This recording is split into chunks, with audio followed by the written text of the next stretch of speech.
Husky ini jelas sudah cukup minum, namun tetap memonopoli satu-satunya sumber air.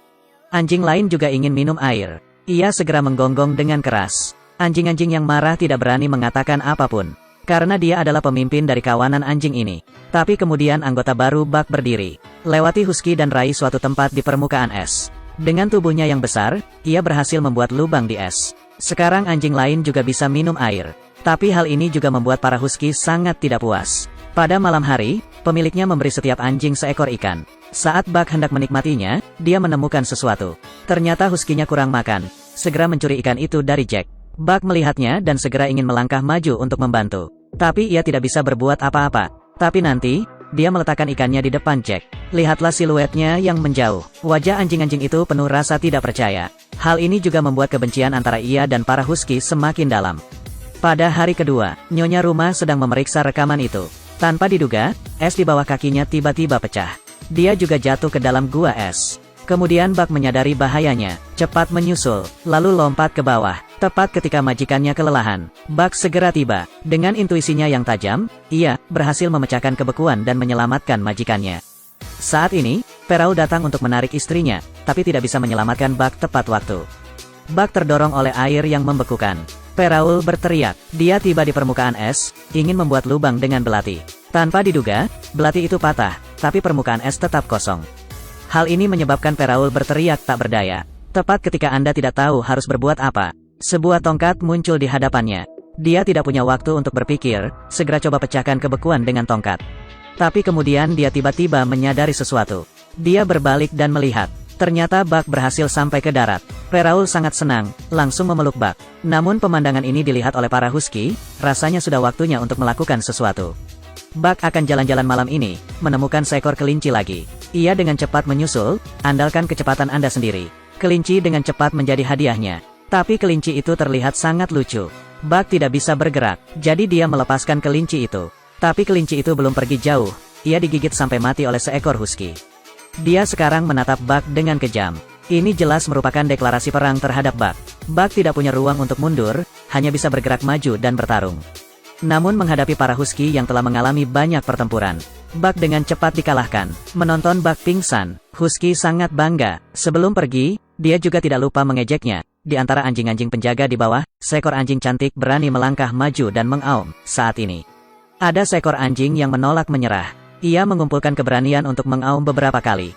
Pada saat ini, Husky dan anjing-anjing lainnya tertegun sejenak. Namun setelah memastikan Buck tidak bisa berdiri lagi, Husky berpikir untuk melangkah maju dan memberinya pelajaran. Mungkin dia mendengar jeritan.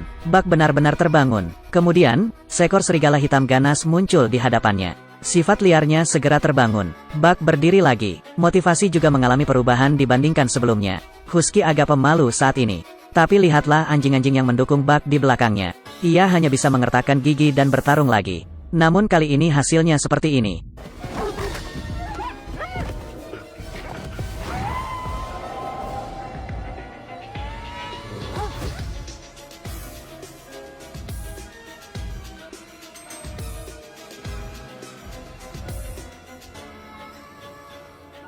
Husky sangat yakin, dia tahu tidak ada lagi ruang baginya di sini. Satu-satunya pilihan bijak adalah pergi. Namun anjing-anjing itu menyaksikan Husky pergi. Ada juga sedikit keengganan di hati saya. Bagaimanapun, mereka pernah menjadi rekan satu tim yang berdiri berdampingan, tapi akhirnya, siluet Husky masih menghilang tertiup angin dan salju. Pada hari Senin, Buck maju, ingin menjadi anjing pemimpin tim ski. Namun Peraul merasa mereka kurang pengalaman, seharusnya mengembalikannya ke tempatnya. Melihat bahwa Buck tidak mau berkompromi, Peraul tidak punya pilihan selain menariknya kembali secara paksa. Tapi Buck tampak tidak senang. Tidak ada anjing yang ingin menjadi anjing pemimpin. Karena di dalam hati mereka, Buck telah lama menjadi pemimpin mereka. Peraul tidak punya pilihan, selain membiarkan Buck mencoba. Di bawah pengawasan tim, Buck juga tampaknya telah mencapai misinya. Di matanya yang ada hanyalah tekad. Setelah perintah dikeluarkan, tim juga sudah mulai. Namun yang tidak diharapkan Peraul adalah, di bawah kepemimpinan Buck, tim ski bahkan lebih cepat dari sebelumnya. Namun pada saat itu, bahaya kembali menimpa mereka. Bisakah mereka berhasil menghindarinya? Tim mobil salju bergerak dengan kecepatan penuh. Pemiliknya tiba-tiba menyadari ada sesuatu yang tidak beres. Terjadi longsoran salju di lereng bukit sebelah kanan.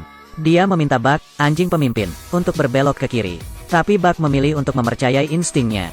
Hal itu menyebabkan tim berbelok ke kanan. Saat mereka akan terkubur oleh es dan salju, Bug berhasil memimpin kelompok itu ke dalam gua. Terakhir, di bawah bimbingan Bug, salju tebal dan es tertinggal. Mereka juga berhasil mengirimkan surat pengiriman ke kota tepat waktu.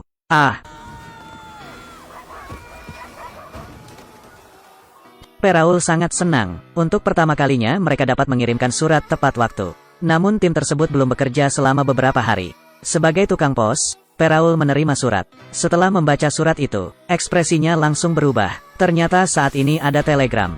Artinya, manusia tidak lagi membutuhkan kereta luncur anjing. Peraul menyentuh kepala Bug. Lihatlah anjing-anjing yang dipelihara dengan tangan. Dia merasa sangat tidak rela, namun kekejaman hidup memaksanya untuk menyerah.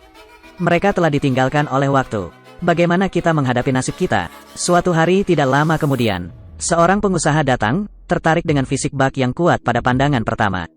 Ternyata dia seorang penggali emas. Mereka membutuhkan armada kereta luncur untuk membuka jalan. Namun saat berangkat, Bug melakukan yang terbaik. Tim tidak bergerak sama sekali. Pria itu menganggapnya malas, ingin menggunakan tongkat untuk memberi pelajaran pada Bug. Untungnya, John keluar tepat waktu. Dia kenal Bug. Saat itu dia kehilangan harmonikanya. Buglah yang membantunya menemukannya. Dia memandang Bug. Mengetahui tim tidak bisa memulai bukanlah kesalahannya. Dia mengambil tongkat kayu dan membuka paksa sisi kereta luncur. Ternyata kereta luncur itu membeku. Pada saat yang sama, Yohanes juga memperingatkan orang-orang itu. Sekarang musim semi, es sangat rapuh. Mengambil jalan mereka sendiri hanya akan menyebabkan kematian dini mereka. Namun sebelum manfaat, John Thornton tidak peduli dengan momen saat ini, hanya bergerak menuju garis finish. Namun belum jauh, tim tidak bisa lagi bergerak, karena es dan salju mencair. Gesekan antara kendaraan dan tanah meningkat. Tidak bisa mendaki lereng yang curam. Tidak ada anjing yang tahan, sedikit saja untuk meluncur ke bawah. Pria ini tidak mengerti apapun dan menjadi sangat marah, mulai memukuli anjing-anjing itu dengan cambuk. Lihatlah rekan satu tim Anda di belakang Anda dipukuli. Bug tidak punya pilihan selain menggunakan seluruh kekuatannya untuk bergerak maju perlahan. Namun tim tidak melangkah jauh, lalu berhenti lagi. Kekuatan fisik anjing-anjing itu mendekati batasnya. Pria itu melampiaskan kemarahannya pada Bug. Menendangnya saja tidak cukup. Dia langsung mengeluarkan senjatanya. Anjing di belakang ingin menghentikannya. Tapi itu diikat. Untungnya, John membawa pistol. Dia tahu sesuatu akan terjadi pada Bug. Jadi terus ikuti tim. Tapi kemudian John menyelamatkan Bug, dan anjing-anjing lainnya hanya bisa berjalan dengan susah payah. Mereka tidak tahan melihat Bug. Mengetahui bahwa ini mungkin adalah momen terakhir. Dan saat Bug bangun, lalu sampai di rumah John, dia perlahan berjalan keluar pintu. Terkejut melihat es di sungai telah mencair. Ini juga berarti, teman yang mungkin mengalami kemalangan, itu sangat menyedihkan. Tapi tidak ada yang bisa dilakukan, ia hanya bisa terus berduka melihat sahabatnya pergi. Tidak ada teman, itu mulai bergantung pada John. Tapi John menikmati alkohol sepanjang hari. Bug tahu bahwa alkohol berbahaya bagi tubuh. Dia mengambil botol itu dan menguburnya di salju. John ingin mendapatkannya, tapi ternyata dia tidak bisa menggerakkan bak raksasa itu. Hal ini mengingatkan John akan putranya yang telah meninggal. Karena putranya juga menolak mengizinkannya minum alkohol. Dua jiwa yang kesepian saat ini, sepertinya satu sama lain telah diselamatkan. Pada hari Senin, John tiba-tiba mendapat ide, ambil peta. Ternyata putranya selalu punya satu keinginan sepanjang hidupnya. Itu untuk melihat apa yang ada di balik gunung. Sekarang dia ingin melihatnya bersama Bug, bekerja sama untuk memenuhi keinginan seumur hidup putra mereka. Tidak perlu bicara lebih banyak. Mereka berangkat dengan perahu. Tantangan apa yang akan mereka hadapi? Pria itu tiba-tiba muncul dari air. Terkejut melihat benda di tangannya. Ini pada dasarnya adalah sebongkah emas yang bersinar. Bug, yang berada di sampingnya, juga berusaha mencarinya. Tanpa diduga, ia menemukan sebongkah emas berukuran besar. Tapi melihat pemiliknya mengabaikannya, menurutnya Anda tidak membutuhkannya, segera melemparkan emas itu ke dalam air. Dan pada saat itu, Bug tiba-tiba menyadari sesuatu. Lihatlah ekspresi penasaran Bug. Pria itu menyetujui permintaan Bug. Ayo kita lihat. Tapi Bug hanya bisa mengambil beberapa langkah, bertemu dengan beruang ganas. Hadapi auman beruang, membuat Bug sangat ketakutan. Itu dengan cepat berputar dari samping. Setelah mengamuk lagi, itu berhenti di satu tempat. Pada saat ini, seekor serigala betina berkulit putih perlahan berjalan ke depan. Sosok cantik ini menyebabkan Bug langsung terjatuh. Mungkin inilah perasaan cinta pada pandangan pertama. Bug hanya ingin menunjukkan kebaikannya. Serigala putih tidak mempedulikannya, berlari jauh ke dalam hutan di belakang. Bug sedikit bingung, tapi kemudian tiba-tiba sadar. Jejak kakinya persis seperti jejak kaki betinanya. Hal ini membuat Bug berpikir secara mendalam. Aku ingin tahu apakah aku seperti dia. Pemiliknya ingin bermain dengannya, itu juga tidak mempedulikannya. Keesokan paginya pemiliknya bangun, tapi Buck tidak terlihat. Karena sekarang sudah mengikuti serigala putih, ingin mencari jawaban. Namun tepat pada waktunya serigala abu-abu ingin berburu babi hutan. Batu-batu di bawah kaki tiba-tiba tergelincir. Serigala pun jatuh ke sungai yang berarus deras. Untungnya, ia berhasil menangkap pohon mati itu tepat pada waktunya, hanya untuk sementara tetap hidup, ketika mereka tidak tahu apa yang harus dilakukan. Buck muncul tepat pada waktunya, ambil sepotong kayu bakar dan tarik serigala abu-abu ke pantai. Tentu saja, mulai saat ini Buck mengesankan serigala putih. Lambat laun Buck berhasil bergabung dengan barisan mereka. Ia juga telah belajar cara berburu dengan sukses. Dan terkadang ia akan membawa sebagian kembali ke pemiliknya. Buck akhir-akhir ini keluar lebih awal dan pulang terlambat, menyebabkan pemiliknya menemukan petunjuk. Suatu hari dia diam-diam datang ke tebing, menemukan bahwa Buck telah bergabung dengan kawanan serigala. Pria itu kemudian mengetahuinya. Mungkin disinilah tempatnya sebenarnya.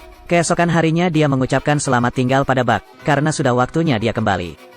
Mereka saling memandang dengan enggan, tapi mungkin inilah akhir yang paling indah. Setelah Buck melihat pria itu untuk terakhir kalinya, segera berlari dan menghilang dari pandangannya. Tapi hanya untuk malam ini, saat Buck sedang beristirahat, segera terdengar suara tembakan. Ternyata para penambang emas belum mati, dan menemukan tempat ini. Orang tua itu bukan tandingannya. Dalam perjuangan, seorang pria ditembak mati oleh seorang penambang emas. Dia mengancam pria itu untuk menyerahkan emas itu. Pria itu menaburkan emas ke tanah tanpa ragu-ragu. Karena emas sudah lama kehilangan maknanya baginya. Namun saat ini, penggali emas masih menolak menyerah, masih ingin membunuh orang. Untungnya, Buck tiba tepat waktu. Dengan tubuh yang kuat, itu mendorong si penggali emas ke dalam api. Penggali emas juga menerima balasan yang layak. Namun pria itu tertembak, dia sudah tua dan tidak punya harapan untuk bertahan hidup.